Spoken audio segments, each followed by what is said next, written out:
자, 화평이란 무엇인지 아는 사람. 화평이란 무엇입니까? 단어 뜻 그대로 화평. 에? 약간 우리 초등부 온 것 같아요. 우리 초등부 학생들 하는 거. 예, 화평이란 바로 화목과 평안이라는 뜻입니다. 화목과 평안. 화목과 평안이란 것의 합성어고 화평이에요. 그렇다면 화목은 무엇인가? 다툼이 없이 하나됨을 이루는 것이 화목입니다. 그러니까 다툼이 없이 우리가 서로 마음과 뜻과 힘을 합하여서 하나됨을 이루는 것, 그것이 바로 화목입니다. 평안은 평화롭고 안정된 상태. 여러분 지금 평안합니까? 안 평안해요. 막 다툼과 여러 가지 막 분열과 막 분쟁과 막 끊임없는 아픔과 상처가 막 솟아납니까? 다들 평안하시죠? 아멘. 예, 평안이라는 것은 바로 우리의 마음이 평화롭고 여러분의 삶이 안정된 상태에 있는 것, 그것이 평안입니다. 그래서 화평이라는 것은 우리가 온전히 하나됨을 이루어서 그 하나됨 가운데 우리가 평안하고 안정된 삶을 살아가는 것, 그것이 바로 화평이라고 합니다. 그런데 세상은 화평을 제공해 줄 수 있을까요, 없을까요? 여러분들이 세상 속에서 살아가는 삶이 더워요? 더우면 좀 털어주세요. 더워. 예. 여러분들의 세상 속에서의 삶이 화평합니까?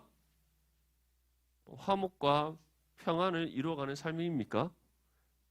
아니면은 여러분들의 삶을 생각해 보면 화평한 것 같은데 그렇지 않은 것 같은 또 그런 생각이 듭니까?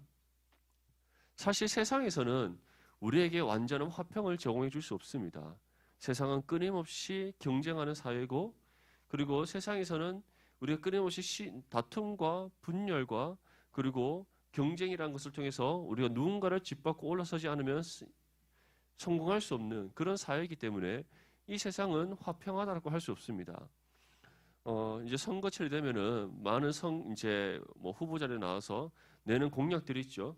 그 중에서 늘 빠지지 않는 게 있어요. 뭐예요? 우리에게 평안한 삶을 제공해 줄 것을, 우리에게 안전하고 뭔가 안정적인 삶을 우리에게 제공해 줄 것처럼 늘 공약을 냅니다. 맞죠? 뭐 복지에 가는 것이든지 경제에 가는 것이든지 여러 가지 사회적인 것이든지 우리에게 뭔가 화평을 제공해 줄 수 있는 것처럼 늘 포장하여서 우리의 눈과 귀를 자극합니다. 하지만 그들이 과연 우리에게 화평을 제공해 줄 수 있습니까?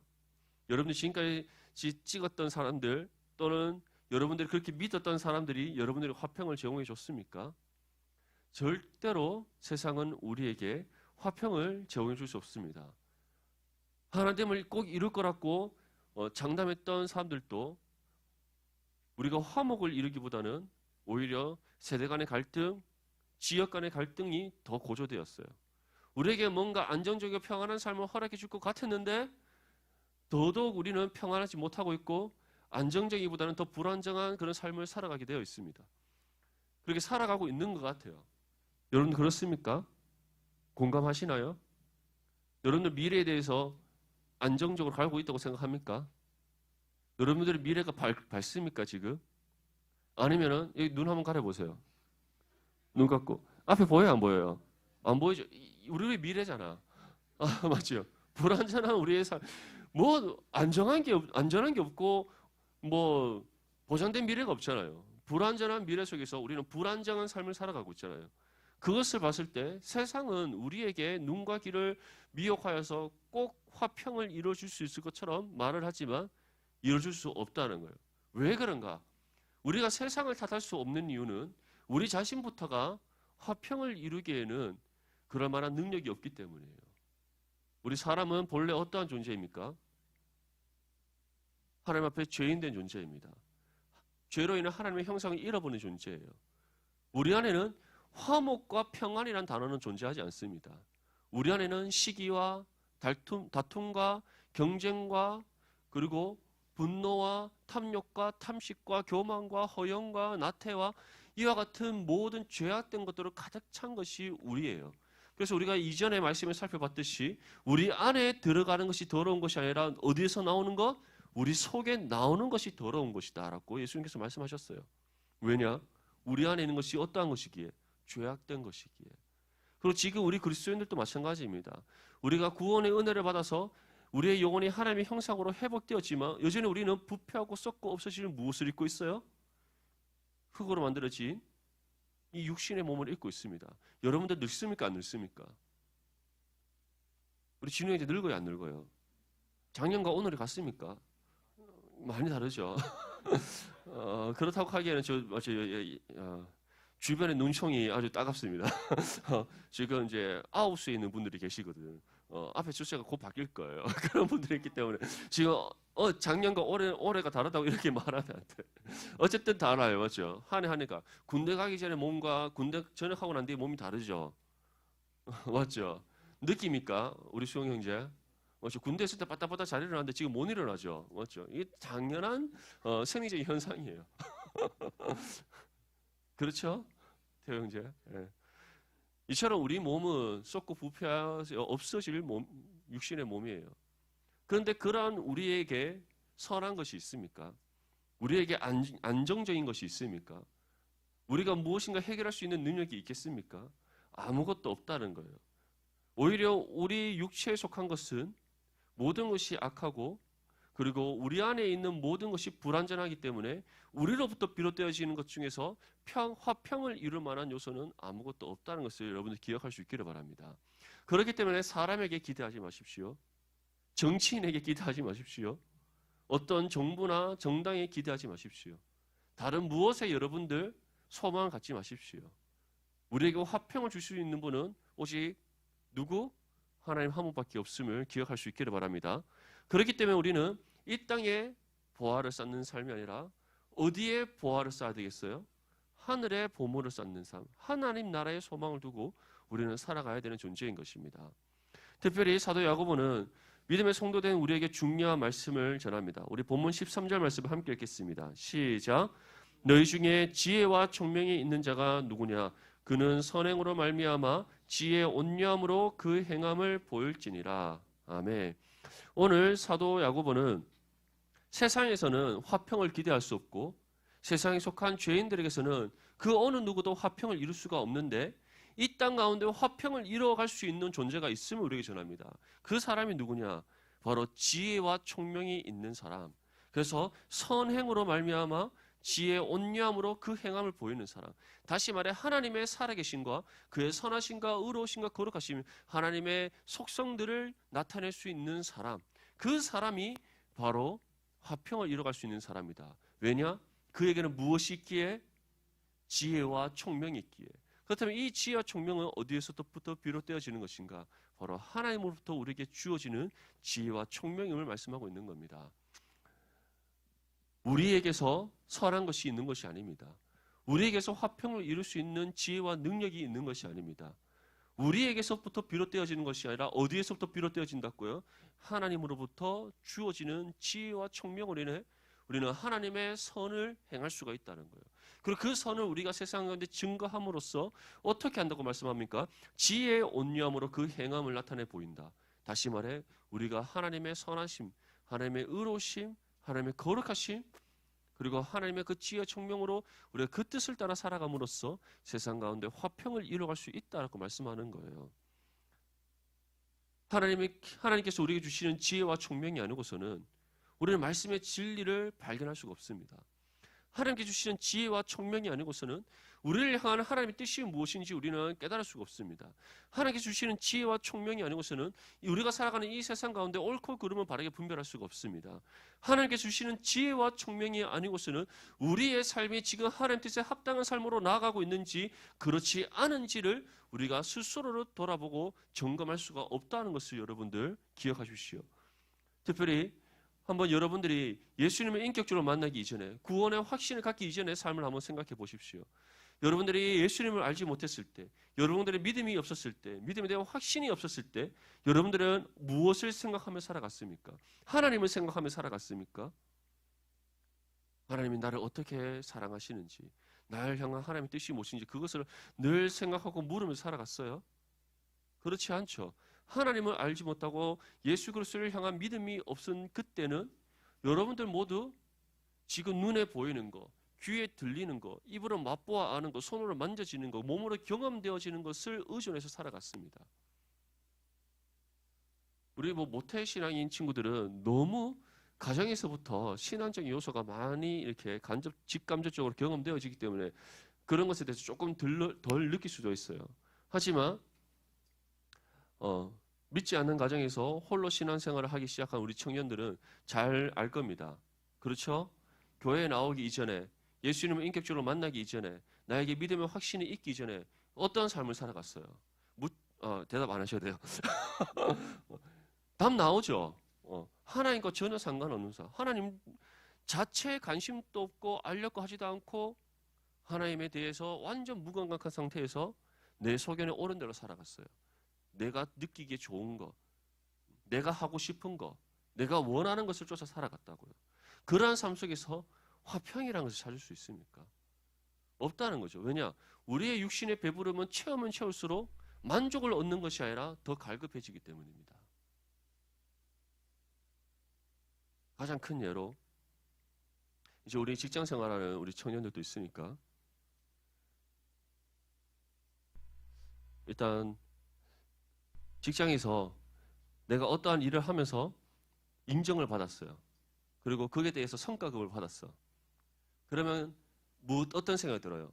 이제 내가 한번 성과급 받았으니까 이걸로 끝! 그렇게 생각 안 들죠? 또 다른 성과를 이뤄서 또 받고 싶잖아요. 그 받는데 다음에 받을 때 똑같이 주면은 기분 좋아요, 나빠요? 나쁘죠. 왜? 저번보다 더 한 번 더 좋은 걸 더 많이 했는데, 더 인정받았는데 왜 전과 같이 똑같이 주지? 그러면서 마음에 불평이 생기죠. 그런데 어느 순간 한 번 더 또 성과를 이뤘는데 저번보다 더 많이 줬어. 또 기분이 좋죠. 그런데 거기서 또 만족을 못해요. 또 다음에 하면은 더 주겠지. 이처럼 우리는 무엇인가 이루면 이룰수록 그에 대한 대가를 바라게 되고 그 대가가 똑같이 우리에게 주어졌을 때는 만족하지 못해요. 하지만 그보다 더 나은 것으로 주어졌을 때는 우리는 만족을 얻게 되는 겁니다. 진급도 마찬가지죠. 똑같이 입사했어요. 내가 분명히 일도 더 잘하고 성과도 더 잘 이뤘어. 근데 그 친구는 일에 대해서 별 관심 없고 늘 상사들한테 이렇게 아부를 떨고 막 이렇게 손이 발에대도록 비비고 막 이런 걸 잘했어요. 나중에 진급 결과가 딱 나왔는데 나보다 그 친구가 진급이 먼저 된 거야. 기분 좋아요, 나빠요? 와, 그때부터 그 친구하고 인사 안 하고 거의 약간 원수같이 지내잖아요. 맞죠? 그게 우리 인간의 본성이라는 거예요. 화평을 이루는 것 안 된다는 겁니다. 우리에게서 비롯되어지는 것 중에서는 그 어떤 것도 화평을 이룰 만한 요소가 없다는 거예요. 반대로 하나님께 주시는 지혜와 총명을 통해 하나님 뜻을 바르게 분별하여 살아가는 우리의 삶 속에서는 무엇을 이룰 수가 있다? 하나님의 선을 행하는 우리의 삶을 통해 화목과 평안을 이루어가는 삶으로 나아갈 수 있다는 것을 말씀하고 있는 겁니다. 근데 이러한 우리와 반대되는 삶이 있습니다. 우리 본문 14절 말씀 함께 읽겠습니다. 시작. 그러나 너희 마음속에 독한 시기와 다툼이 있으면 자랑하지 말라. 진리를 거슬러 거짓말하지 말라. 어떠한 삶이 있다고요? 진리를 거슬러 거짓말하는 삶. 그러한 삶은 마음속에 독한 시기와 다툼이 있는 삶이다라고 우리에게 말씀하고 있는 겁니다. 이것은 다시 말해 우리 인간의 기본적인 본성이 무엇인가를 우리에게 보여주고 있는 거예요. 우리 안에는 시기하는 마음이 있습니다. 근본적으로 다투고자 하는 마음이 있어요. 여러분들 어렸을 때 누가 시키지도 않았는데 친구들과 싸웠죠. 싸우는데 이유가 있습니까? 이유 없죠. 이유가 있었어요. 당연히 그때 당시 때는 이유가 있죠. 돌이켜보면 그게 이유가 될 만한 요소가 됩니까? 되지 않는다는 거죠. 근데 우리가 왜 싸우죠? 시기, 욕심, 탐욕 이러한 것들이 우리로 하여금 다툼을 일으키게 만드는 죄의 요소가 되더라는 것이죠. 그런데 그것이 어릴 때는 작은 것에서 비롯되었다면 우리가 점점 더 성장하고 머리가 굵어지고 우리가 사회에 여러 가지 많은 것을 알게 되면 알게 될수록 그 시기와 다툼이 더 큰 것으로 번져나게 된다는 겁니다. 그래서 이 땅에 죄악된 이 세상에서 진정한 화목을 이룬다는 것은 불가능하다는 거예요. 사실 세상에서 가장 화목과 평안을 이루는 나라가 어딘지 아십니까? 북한이에요, 북한. 왜 북한인지 알아요? 화목하고 평안하게 살지 않으면 겉으로 보이기에 실제적인 거 말고 겉으로 보이게 진짜 대동단결하고 아무런 문제 없는 평안하고 안정적인 삶인 것처럼 보이지 않으면 어떻게 돼요? 쥐도 새도 모르게 밤에 잡혀가서 죽죠. 그러니까 무조건 하나의 사상으로 똘똘 뭉쳐야 되는 거예요. 그 사상과 반대되면 또는 그 사상에 반기를 들면 어떻게 돼요? 그 자리에서 즉격 처결당하잖아요. 그게 북한 사회잖아요. 그게 공산주의고. 중국도 마찬가지죠. 중국 이와 같은 사회주의나 공산주의 국가는 하나의 이념과 사상으로 하나가 됩니다. 근데 그것이 진정한 하나예요? 아니죠. 권력과 또는 힘에 의한 하나됨이잖아요. 자발적이고 그리고 진짜 무엇인가 우리가 하나의 뜻으로 하나됨을 이루는 것이 아니라 힘과 권력 앞에 굴복하는 하나됨일 뿐이라는 것입니다. 근데 그러한 것들이 왜 일어나게 되는가? 우리 안에 독한 시기, 그냥 시기도 아니고 독한 시기. 상대방이 나보다 조금만 더 낫고 나보다 조금만 더 좋은 것을 가지고 있는 것을 봤을 때 그 안에서 일어나는 독한 시기 때문에 우리는 다툼이 일어나게 된다는 겁니다. 그리고 우리는 스스로를 자랑하고 이건 교만함이죠. 그리고 진리를 거슬러 거짓말한다. 나에게 가진 것이 없음에도 불구하고 나에게 선한 것이 없음에도 불구하고 내가 무엇인가 자랑할 만한 요소가 없음에도 불구하고 거짓으로 내 자신을 포장하고 꾸며서 다른 사람에게 자랑하는 그러한 죄를 범한다는 겁니다. 왜? 독한 시기가 있기 때문에. 다른 사람을 향한 시기와 질투와 탐욕과 탐식의 마음들이 우리 가운데 있기 때문이다라는 것을 말씀하고 있는 거예요. 우리 본문 15절과 16절 말씀 함께 읽겠습니다. 시작. 이러한 지혜는 위로부터 내려온 것이 아니요 땅 위의 것이요 정욕의 것이요 귀신의 것이니 시기와 다툼이 있는 곳에는 혼란과 모든 악한 일이 있음이라. 자, 우리가 분명히 말씀하고 있죠. 이러한 모든 것들, 독한 시기와 다툼, 자랑, 거짓으로 진리를 거스르는 거짓, 이 모든 것들이 어디서부터 비롯되어진다고요? 하늘로부터 우리에게 내려오는 위로부터 하나님로부터 주어지는 지혜가 아니라 땅 위의 것이다. 땅에 속한 것이다. 죄악된 세상 속에 있는 것이다 라는 걸 말씀하고 있는 겁니다. 그래서 좀 더 구체적으로 말하면 우리 인간의 죄악된 본성이다 라는 겁니다. 그래서 정욕의 것, 우리 안에는 육신의 정욕의 것이요 귀신의 것이란 것은 바로 죄의 지배 아래에 있는 사람들에게서 일어나는 죄악된 본성이라는 뜻이죠. 그리고 그러한 모든 것들이 시기와 다툼이 있게 되고 그러한 시기와 다툼이 있는 곳에는 화목과 평안이 있는 것이 아니라 혼란과 모든 악한 일이 있다. 왜 이 땅 가운데 전쟁이 끊이지 않습니까? 왜 이 땅 가운데 분쟁이 끊이지 않습니까? 왜 이 땅 가운데 사소한 일에서부터 큰 일까지 시기와 다툼이 끊이지 않습니까? 그 모든 것들이 일어나는 이유, 그것이 끊이지 않는 이유, 이 세상이 죄의 지배 아래 있기 때문에 죄악된 세상이기에 전적으로 타락하고 부패한 세상이기에 그리고 우리 인간 자체도 하나님의 형상을 잃어버렸고 전적으로 타락하고 부패하여서 우리 안에 모든 것들이 더럽고 악한 죄악된 것밖에 없기에 우리에게서부터 비롯되어지는 모든 것들은 혼란과 모든 악한 일이 있을 뿐이다라고 우리에게 말씀하고 있는 겁니다. 그러한 세상 가운데 우리 그리스도인들은 하나님으로부터 부름받은 사람들입니다. 예수 그리스도를 믿는 믿음을 얻어서 그 믿음으로 구원받은 하나님의 자녀들입니다.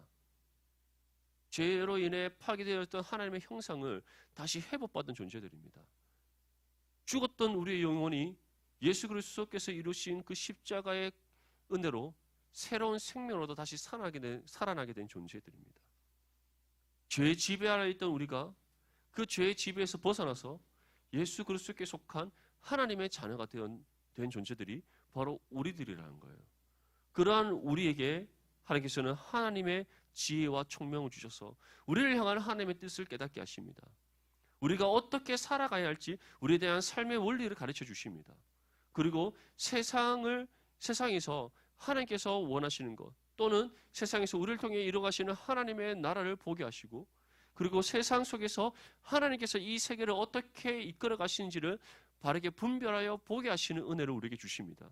그리고 그 가운데 우리로 하여금 말씀의 뜻을 따라 순종하고 지켜 행하게 하심으로써 하나님의 선하시고 의로우시고 거룩하신 하나님의 살아계심을 세상 가운데 나타나 보이게 하신다는 겁니다. 그것이 바로 우리에게 주어진 사명이요 우리가 살아가야 될 삶의 모습임을 말씀하고 있는 거예요. 본문 17절 말씀에 다음과 같이 말씀합니다. 오직 위로부터 난 지혜는 첫째 성결하고 다음에 화평하고 관용하고 양순하며 긍휼과 선한 열매가 가득하고 편견과 거짓이 없나니. 우리가 이러한 그리스도인으로서 합당한 삶을 살아가기 위해 하나님께서 우리에게 지혜와 총명을 주시는데 우리에게 주어진 지혜가 어떠한 것이라고 말씀합니까? 먼저 첫째는 성결하다, 성결하다. 거룩하고 정결하다는 겁니다. 하나님의 지혜는 세상의 지혜와 구별된다는 거예요. 세상의 지혜가 결코 흉내낼 수 없고 따라할 수 없고 또는 우리에게 제공할 수 없는 하나님의 지혜라는 것을 우리가 뜻하는 겁니다. 하나님의 지혜는 세상을 초월하는 지혜입니다. 하나님의 지혜는 세상이 줄 수 없는 지혜입니다. 하나님께서 주시는 지혜는 단순히 우리에게 지식적으로 또는 우리에게 주어진 이 삶에서의 필요한 지혜가 아니라 하나님 나라에 관한 지혜, 하나님을 아는 지혜, 그리고 하나님의 뜻이 무엇인가를 분별할 수 있는 지혜라는 거예요. 생각해 보십시오. 세상에서의 학문, 세상의 삶에서 겪는 여러 가지 삶의 경험으로 하나님을 알 수 있습니까? 알 수 있을까요? 수많은 과학자들이 신에 대한 존재를 증명하려고 했지만 증명할 수 있었습니까? 없었어요. 세상에 그 유명한 철학자들, 인문학의 대가들, 그 어느 누구도 신에 대한 존재를 밝혀낼 수 없습니다. 밝혀내지 못했습니다. 왜냐? 우리에게는 하나님을 알만한 지혜와 능력이 없기 때문이에요.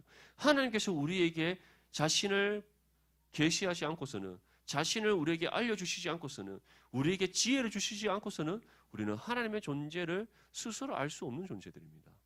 그런데 하나님께서는 믿음의 성도된 우리에게, 하나님의 자녀된 우리에게 무엇을 주신다고요? 지혜를 주신다. 성결한 지혜, 거룩하고 정결한 지혜.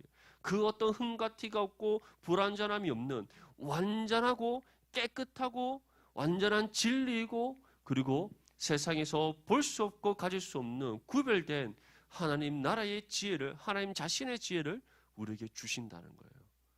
그리고 그러한 하나님의 지혜는 화평하다, 관용하다, 양순하다라고 우리에게 말씀합니다. 다시 말해 하나님의 그 성결한 지혜가 우리에게 주어졌을 때 우리는 그 지혜를 통해서 세상 가운데 화목을 이뤄갈 수 있다는 거예요. 세상과 다른 삶의 원리로 살아가기 때문에 하나님의 말씀의 뜻을 따라 순종하며 살아가는 우리의 삶은 세상과 다른 삶이에요.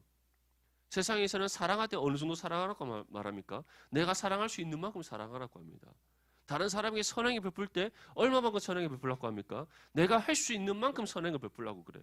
내가 다른 사람에게 섬길 때 내가 할 수 있는 만큼 섬기라고 합니다. 또 다른 타협점을 우리에게 주죠. 사랑할 때 내가 사랑할 수 있는 사람을 사랑해라. 섬기되 내가 섬길 수 있는 사람은 섬겨라. 결코 우리에게 그 이상의 것을 요구하지 않습니다. 그리고 그 모든 사랑과 섬김과 희생과 헌신에는 무엇을 바탕으로 하고 있어요? 나의 유익을 바탕으로 하고 있다는 겁니다. 내게 도움이 되지 않고 내게 유익이 되지 않는 일에 내가 누군가를 사랑하거나 누군가를 섬기거나 누군가를 위해 희생하거나 헌신한다는 것은 불가능하다는 거예요. 우리 일제강점기 가운데 수많은 독립투사들이 있었습니다. 그런데 그 독립투사들을 다 조사를 해보니 공통된 하나의 사항이 나왔어요. 독립투사들 중에 거의 대부분의 사람이 크리스찬이었다는 겁니다. 상하이에서 만든 임시정부에서 거기에 이제 서명한 우리 이제 사람들 있잖아요. 독립투사들. 그 사람들 명단을 다 조사했더니 다 1907년대 청년 대부흥 운동에서 회심하여서 그리스도인 된 사람들이 대부분이었다는 겁니다. 나라의 독립을 위해 자신의 한 몸을 희생하고 바친 것, 나라의 독립을 위해 자신의 생명을 아끼지 않는 것, 그 모든 우리 독립투사들의 그러한 희생과 헌신이 자신에게 그 어떤 유익이 되지 않음에도 불구하고 그들이 스스로 행할 수 있었던 이유, 나라의 독립을 위해 자신의 생명을 아끼지 않고 싸울 수 있었던 이유, 그 모든 희생과 헌신의 바탕에는 그리스도의 십자가의 사랑이 있었다는 거예요. 그런데 그렇지 않은 사람들은 다 뭐였어요? 독립운동하는 것처럼 하다가 다 배신하고 친일파로 다 넘어갔잖아요. 그것이 세상과 우리의 차이점이라는 겁니다. 우리는 화평을 이루되 화목과 평안을 이루되 어떻게 이룬다고요? 그리스도의 십자가 사랑을 바탕으로 우리는 이루어간다는 겁니다. 나에게 유익이 되지 않는다 할지라도, 나에게 더 많은 희생과 헌신이 요구되어진다 할지라도 우리는 그것을 조금도 아까워하지 아니하고 손해본다 생각하지 아니하고 오히려 하나님의 나라와 의를 위해 기꺼이 희생하고 헌신하는 삶으로 나아가는 것, 그것이 바로 우리 그리스도인들의 삶이고, 그러한 우리의 삶을 통해 하나님께서는 세상 가운데 화목을 이루게 하시고 평안을 이루어 가신다는 것을 우리에게 말씀하고 있는 겁니다. 그리고 관용한다. 관용한다는 것은 다른 사람이 나에게 나쁜 행동을 한다 할지라도, 나에게 상처 입힌다 할지라도, 내게 어떠한 불이익을 끼치는 잘못된 행동을 한다 할지라도 그 모습을 우리가 품어주고 용서해주는 그 마음이 관용이에요. 관용합니까? 우리 앞뒤적으로 한번 우리 지체들을 바라봅시다. 서로의 우리 지체들을 바라볼 때 관용하는 마음이 여러분들 가운데 있습니까? 아니면 보는 그 순간 저 눈을 막 확 막 이런 마음이 듭니까? 그런 마음이 있다면 오늘 이 시간 다 내려놓을 수 있기를 바랍니다. 아멘. 우리 한 몸이는 지체를 사랑하되 주님께서 우리의 모든 죄의 허물을 덮어주시고 우리의 모든 죄를 씻겨주시는 그 은혜와 사랑을 베풀어 주신 것처럼, 그 은혜와 사랑을 값없이 우리에게 베풀어 주신 것처럼, 여러분들도 한 몸이는 지체를 바라볼 때 때로는 그 지체로 인해서 내가 마음 상한 일이 있을 수 있습니다. 그 지체로 인해서 내가 마음이 불편할 수 있습니다. 그 지체와 여러 가지 말과 행동 속에서 다툼이 일어날 수 있고, 그로 인하여서 우리가 서로에게 상처를 입히고 줄 수 있습니다. 하지만 주님께서 우리에게 주신 그 사랑을 다시 한번 더 기억하며 먼저 용서하고 먼저 품고 먼저 사랑하고 먼저 섬기는 저와 여러분들이 될 수 있기를 바랍니다. 그것이 바로 우리가 하나님께서 주신 지혜 가운데 관용을 베푸고 행하는 믿음의 삶입니다. 그리고 양순하다는 것은 어질고 순하다는 거예요.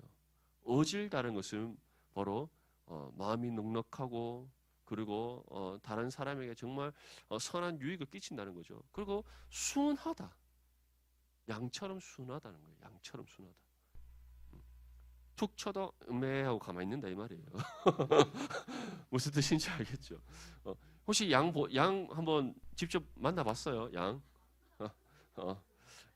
요즘 양을 보러 하면 안 되고 양을 만나러 가야 돼요. 맞죠? 제가 작년에 그 삼양 양떼 목장에 한번 갔었는데, 그 가면 양 있잖아요. 양 막 풀어놓거든. 그러면 먹이를 주면서 이렇게 가까이서 볼 수 있어요. 양 진짜 순해요. 정말 순해요. 너무 이게 귀여워서 내가 막 털을 막 만졌는데도 뭐 아무 반응도 없어요. 가만히 있고 계속 막 먹기만 하고 가만히 있어요. 양이 진짜 순합니다. 그래서 양순하다는 것은 양처럼 언제나 선한 모습 가운데 순한 그런 모습들, 그게 양순한 거예요. 우리에게 그러한 모습을 하나님께서 요구하시고 하나님께서 주신 지혜를 가지고 우리가 말씀의 뜻을 따라 살아갈 때 우리의 모습이 세상 사람들에게 양순한 모습, 어질고 순한 모습으로 정말 선하고 그리고 그들과 구별된 착한 모습으로 우리가 다가가게 된다는 겁니다. 이러한 것들이 무엇을 이루어간다고요? 화평을 이루어가는 요소가 된다는 것을 우리에게 말씀하는 겁니다. 그리고 하나님께서 주신 지혜는 긍휼과 선한 열매가 가득하다. 그리고 편견과 거짓이 없다라고 우리에게 말씀합니다.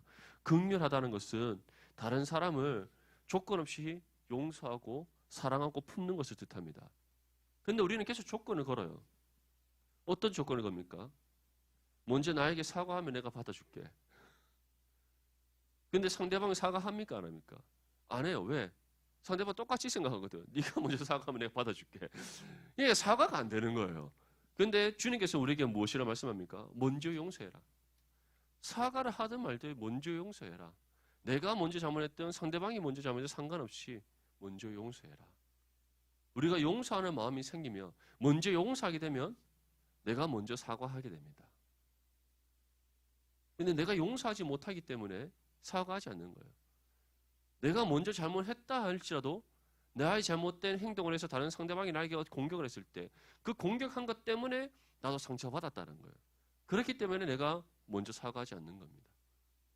자존심 싸움이 되는 거죠. 그런데 하나님께 주시는 지혜는 나의 죄악됨을, 나의 죄인됨을 철저하게 깨닫게 하시는 지혜이기에 나에게서 비롯되는 모든 것들이 그 어떤 것도 선한 것이 없음을 내가 또 알기에 상대방이 나에게 어떠한 해악을 끼친다 할지라도 또는 내가 누군가의 잘못을 했을 때 그 즉시 먼저 용서하고 사과하고 또는 사과하고 먼저 용서를 구하는 그러한 삶으로 나아가게 된다는 겁니다. 그러한 우리의 삶 가운데 하나님께서는 선한 열매를 맺게 하신다. 다시 말해 하나님의 뜻이 이 땅 가운데 이루어지게 하시는 은혜를 우리에게 베풀어 주심을 말씀하고 있는 겁니다. 그리고 무엇보다도 하나님께서 주시는 지혜가 우리 가운데 충만할 때 우리는 편견이 없어집니다. 그리고 거짓이 없습니다. 사람은 사람을 속일 수 있습니다. 그런데 하나님은 속일 수 없습니다.